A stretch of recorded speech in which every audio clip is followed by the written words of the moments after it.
Happy to everybody that's listening to the sound of my voice. This is the day that the Lord has made. And what we gonna do? We gonna rejoice and be glad in it. When I tell you, there is always individuals that is doing the work. And you know, one thing on the Dr. Telisa Show, when I said we're having these true conversations that truly matter to our community and our culture, I really do mean it, because these conversations that is matters to our community and culture. When you think about World AIDS Day, right here in the city of Memphis, y'all, our numbers are alarming. And one thing I must say, we all have to be a champion, and we cannot be afraid to have those hard conversations because our health is our wealth. And in so many times, we, the people that look like myself, don't like to have those conversations. And as a friend that has lost somebody to AIDS, it makes me want to make sure I champion the work even the more. And so today we're grateful to have the one and the only Crystal Wilson Brown and Celeste H. Wilson, sax lady that we love her, right? And soulful friends and Heavenly Sea creators are doing a rock for our brother. And he's our brother too, y'all. Chuck, for love, for life, for hope.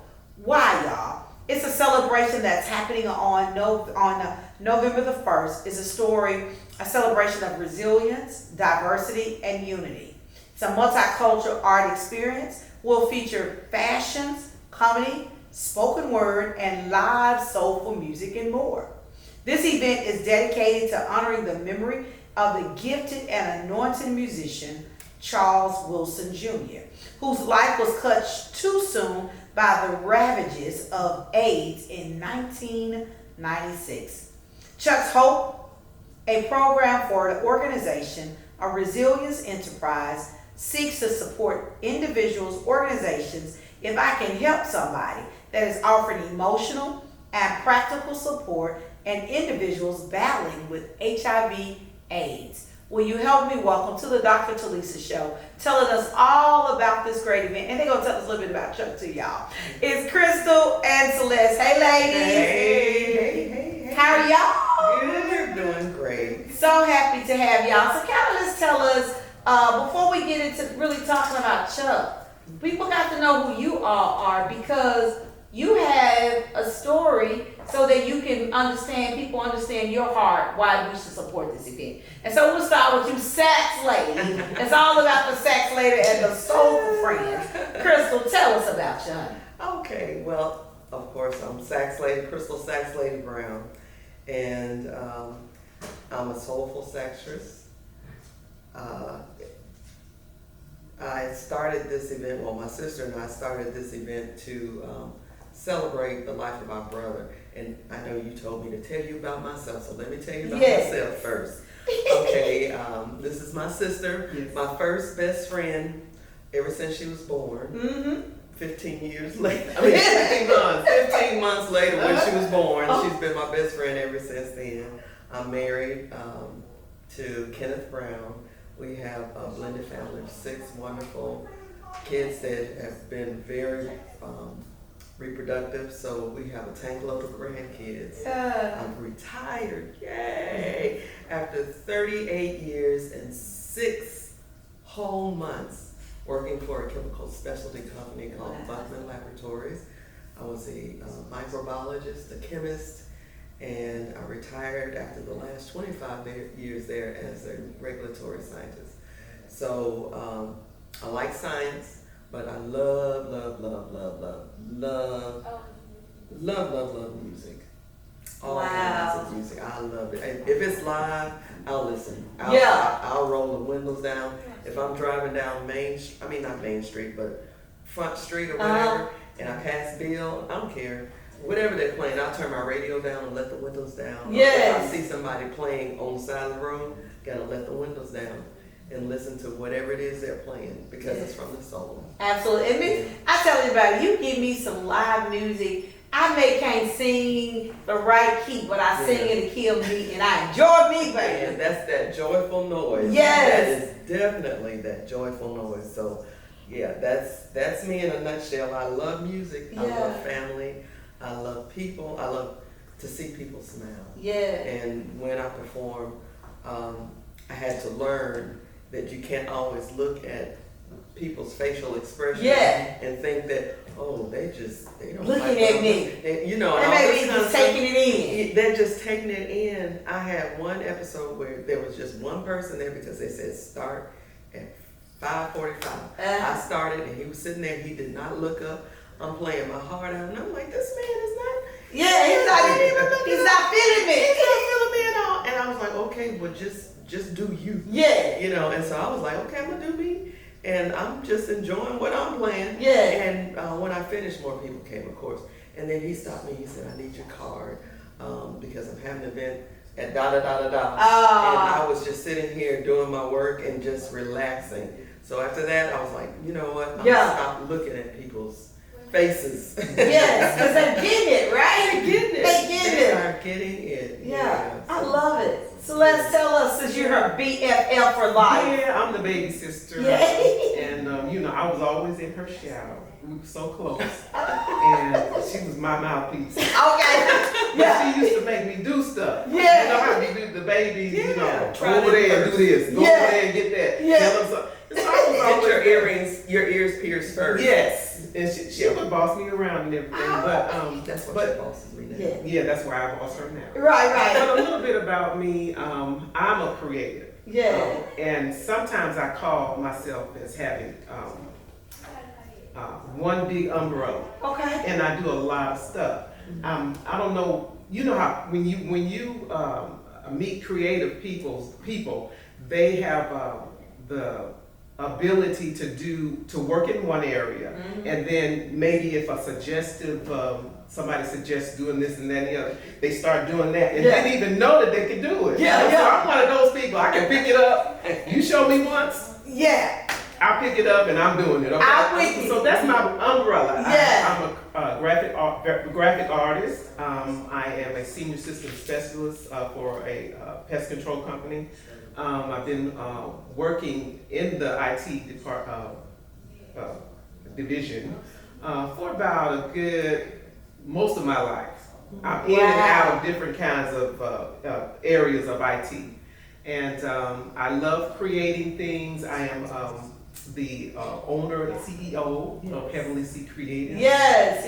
It's a modeling troupe, and we consist of a group of individuals who are not just one particular age. We have a range of people who come. That a lot of them are professional models, and some of them are just novice. Yes. And so I noticed that a lot of people that I confront, they always had a something in their mind, you know, like when they were growing up, I wish I could get on the runway like that. Yeah. So when I find people like that, they have a willingness to learn. I mentor them. I just finished a Zoom course with an organization that she's part of, and we did about 3 weeks of just mentoring and showing people how to model on the camera. Yeah. And so when we came back, Saturday was a big event. I was like a proud mama because they took in everything that I taught them, you know. Like, oh, well, look at my babies. But anyway, our fashion shows are not just, you know, we just gonna walk down the aisle. I call it a ministry because when we come into a room, the atmosphere shifts. We're shifters of the atmosphere, and we can see people's facial expressions just light up, you know, because we don't want to just present, you know, all white. We're gonna do all this. We do creative ideas, like you know, you wearing the white, and then you're gonna sport a fancy little fascinator. So we just have a whole scene of fascinators. Yes. You know? So we don't want to do things that are just ordinary. Right. So we're creatives, and then one thing about us is that I didn't start it like this, getting a bunch of creatives, but once I got them all together and started talking to them and finding their strengths, they're all creatives. We got people who are artists, singers, we got musicians, we got all kinds of stuff in there. You know? So we're just a group of creative people who just want to make a difference in the community, and I call it a movement. Absolutely, and it is a movement because we got to keep moving and we got to keep making a difference. Yes. And I just know from all of you all's work I've seen you make a difference in every area.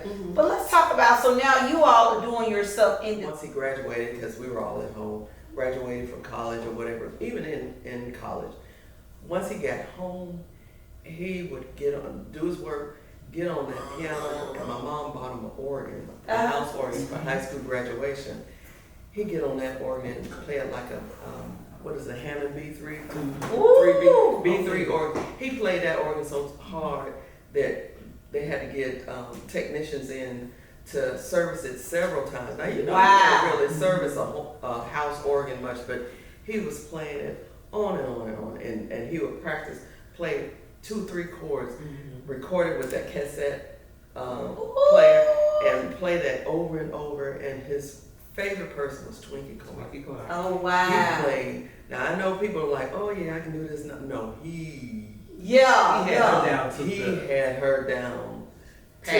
I mean, you couldn't even tell whether it was him or her playing. That tight. He was that tight. It was that tight. Yeah. And we could wake up in the wee hours of the morning and hear him downstairs practicing on that organ. He'd play a little bit on the cassette player and then he'd mimic it. Back and forth, back. Wee hours of the morning, he's down there playing. So he was dedicated, but me and Crystal on the other hand, we had to that wasn't the ministry for y'all. It was like, well, but he was so patient because we were musicians. I play sax too, and she plays sax. But we had that Wilson Trio. We had a group called the Wilson Trio. We would sing a little bit of the song and then pick up our little horns and play. And then he was so patient with us, and he would sing along with us. And so that made us unique because we played a little bit and we sang a little bit of it. Yeah, that's very unique. Let me tell you, y'all Wilson family was something serious and regular in the church of God in Christ. So everybody would say, call them Wilson, the Wilson children, they can do it all, right? They can sing and play. And they're so cute. And they really cute.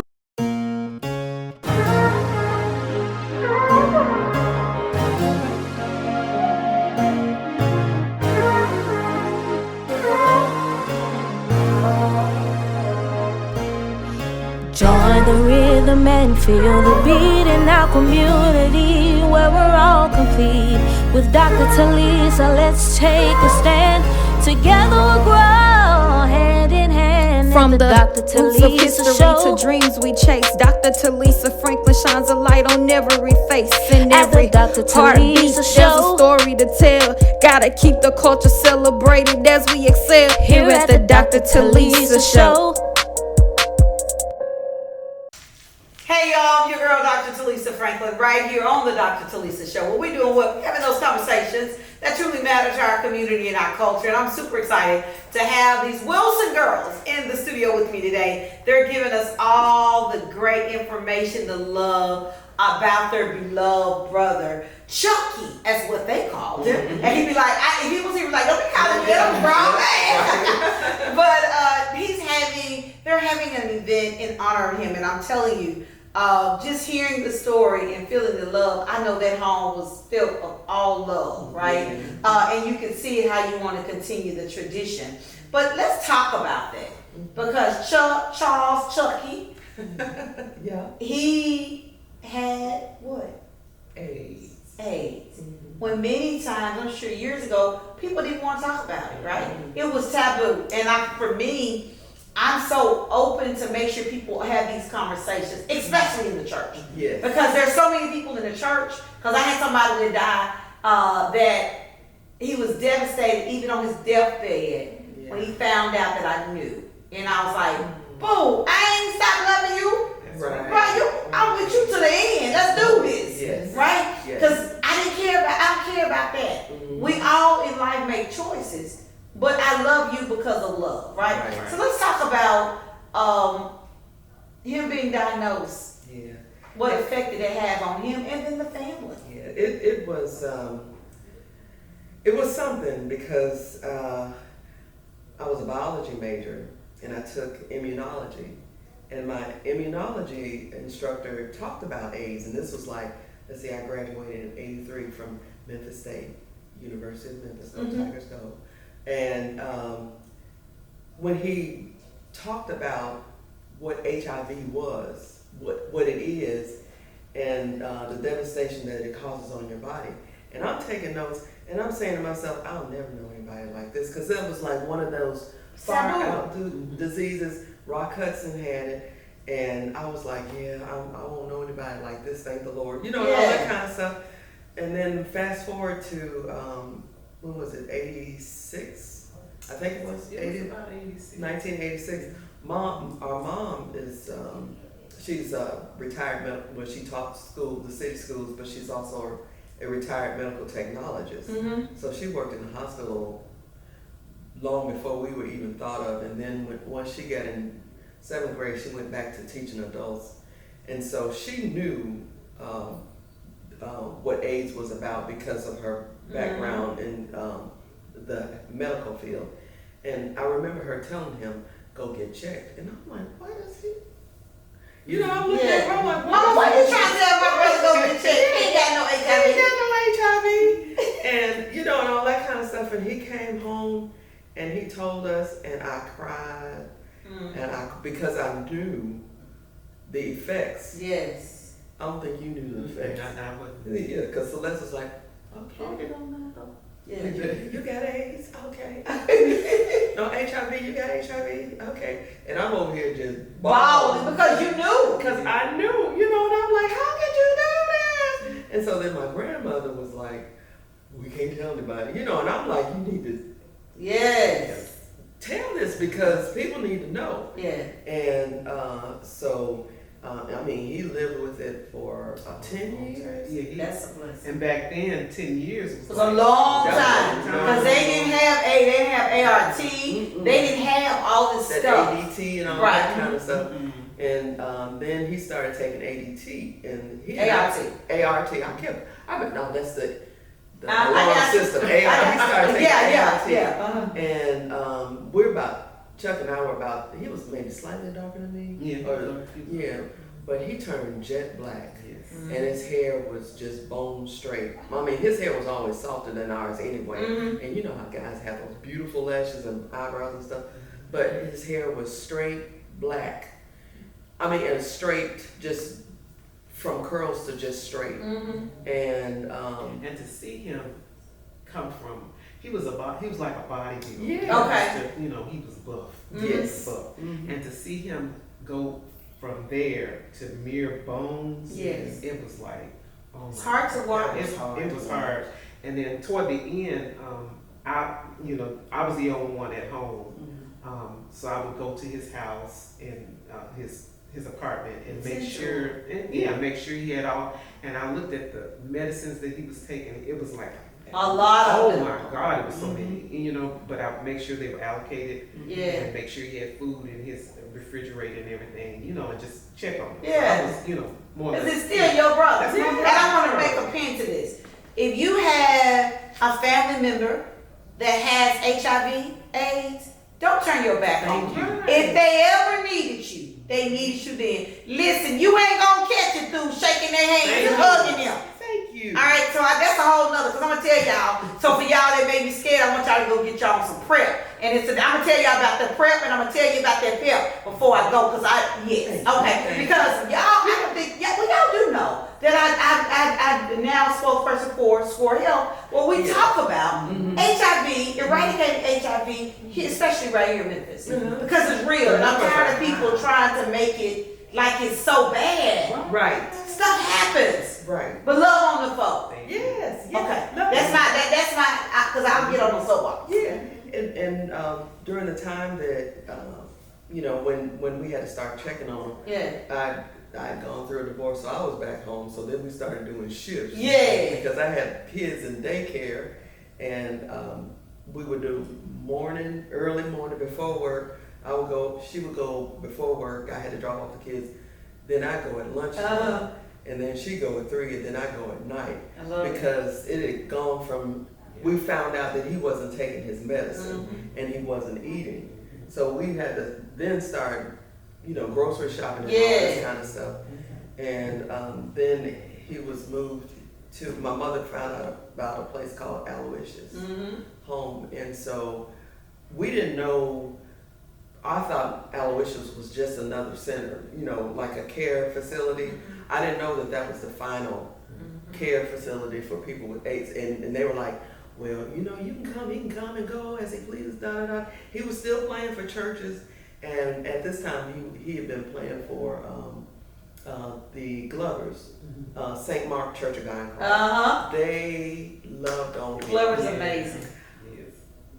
I love him for that. Yes. Because he needed that at that time. Yeah. And they were non-judgmental. Yes. Mm-hmm.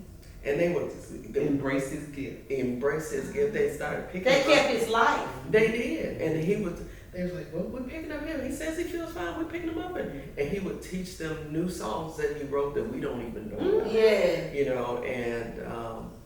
And by this time, the Wilson Trio kind of started fizzling because of his health. Yeah. And I remember the last place we were supposed to play at Pentecostal Temple, and we didn't know what happened to him. Well, he was walking down the street from where he was living, and we didn't know it because we were like, "Where's Chuck?" Nobody. And cell phones weren't prevalent. Right. And I'm just driving down the street because I was going to check on him. Mm-hmm. Here he is walking up the street, just slow, hot, in a suit. Brother was gonna dress. Yeah. Regardless. Yeah. He was gonna dress. And he was grown up a little bit. Yeah. So I'm just like. That's when we came to Aloysius. Yeah, because his mental capacity was kind of waning. And it happens. It happens, especially when you get to the later days. Yeah. But that's what I appreciate, you all keeping this legacy alive, right? There are sometimes when people, especially in the church, they have a family member that died of AIDS or HIV. Nobody want to talk about it because they feel like it's a reflection of you. What's a reflection of you if you don't honor their life, right? That tells me what you say you got, you really don't. Because God is a God of grace. Yes. God is a God of love. He's a God of forgiveness.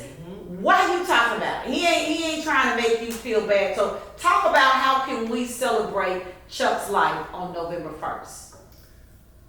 Well, November 1st is Chuck's birthday. He would be 68. Is that right? Yeah, 68 on his birthday. And we thought, what better way, because we were praying and believing God for a miracle. My mom was praying. She is going to an organization called If I Can Help Somebody.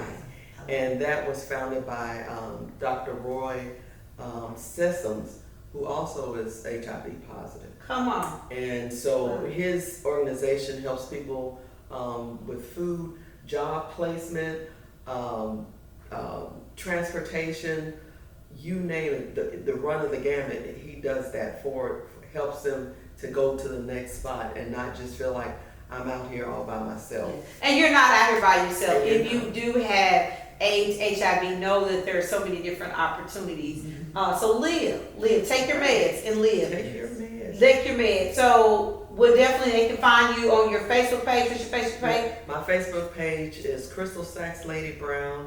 I'm on all social media, Sax Lady 718, because July 18th is my birthday. Okay. And my website is saxlady.net. All right, y'all, go to that information, find all those things, because trust me, the sisters is one, okay? These little sisters are one. Listen, I gotta say this before I let you out. I ask all of the people that sit here with me, and I'm all about community culture. What is the one word you would use to describe community? Love. And what's the one word you would use to describe culture? Togetherness. Together. Love and togetherness. Thank you, ladies. Thank y'all so much. Listen, I am your girl, Dr. Telisa. I am so excited about this, right? Because there is an opportunity for we to honor somebody's life, but also know.